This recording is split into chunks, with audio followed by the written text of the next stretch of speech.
A devastating explosion rocked a Los Angeles County Sheriff's Department, LASD, training facility on Friday morning, killing 3 deputies and leaving another injured, in what authorities are calling one of the deadliest incidents in recent departmental history. The explosion occurred just before 7:30 a.m. local time at the Biscailuz Center Academy training facility in Monterey Park, a hub for high-risk operations training, including explosives disposal and tactical response. The facility, located east of downtown Los Angeles, houses the LASD's elite Special Enforcement Bureau, including its bomb squad and arson/explosives unit. According to preliminary reports, the deputies were handling unexploded ordnance recovered from a prior field operation.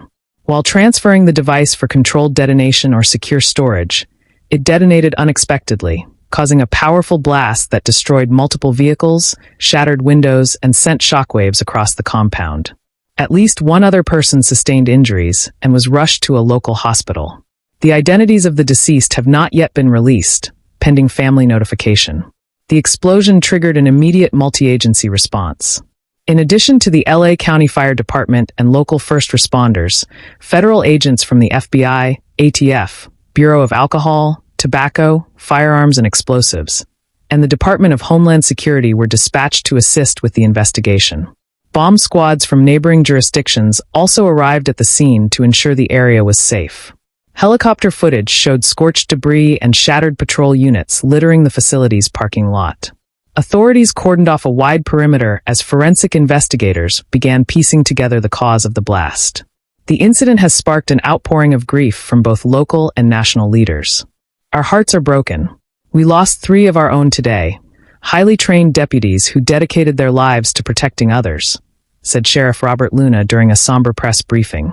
This is a horrific and tragic accident. Our deepest condolences go to the families, friends, and fellow deputies mourning this loss, said U.S. Attorney General Pam Bondi.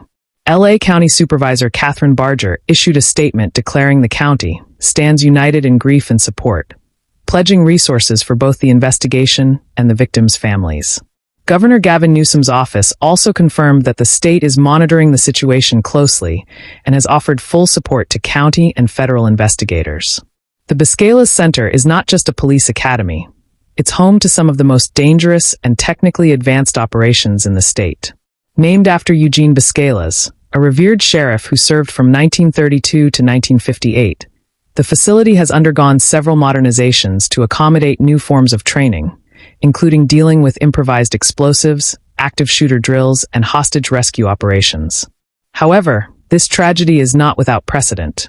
Records show the facility has experienced several accidents in recent years, including fires in its mobile shooting ranges and at least one serious injury from a training-related incident in 2023. Friday's explosion is, by far, the most deadly. Bomb technicians often operate in life-threatening environments. Even routine tasks, such as transferring or examining explosive devices, carry enormous risk.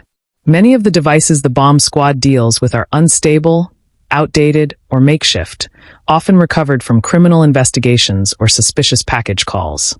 Explosives experts say that even slight miscalculations in handling can trigger devastating outcomes, particularly if the explosive device is old, poorly constructed, or tampered with. While some have speculated that the deputies may have been engaged in a live-fire training exercise, law enforcement sources say this was not the case. Investigators believe the explosion resulted from the movement or misjudged handling of live ordnance brought in from the field, highlighting just how unpredictable such materials can be. The Sheriff's Department has launched an internal review, and homicide detectives are working closely with federal agents to determine the exact sequence of events. The key questions investigators are now trying to answer include: was the explosive device properly secured and identified before transport? Were safety protocols followed during the handling process? Was there any equipment failure or environmental factor that contributed? At this stage, authorities are not treating the incident as intentional or criminal, but they are not ruling anything out until more evidence is collected. While the training center remains closed indefinitely, several critical steps are underway.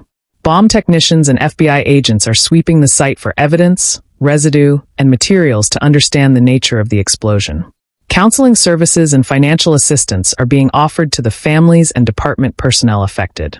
The Sheriff's Department is conducting a full procedural review of bomb squad and training operations statewide.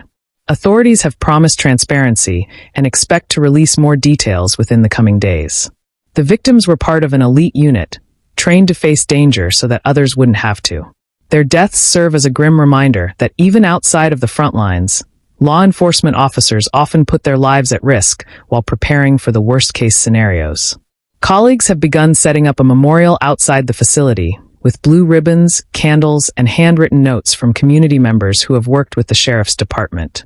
"These were heroes in every sense of the word," said one fellow deputy.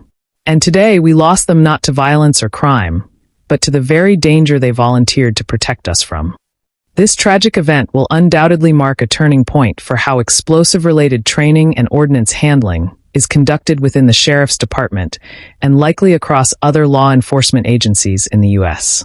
While the investigation continues, the law enforcement community mourns the loss of 3 brave officers who paid the ultimate price while serving with courage and honor.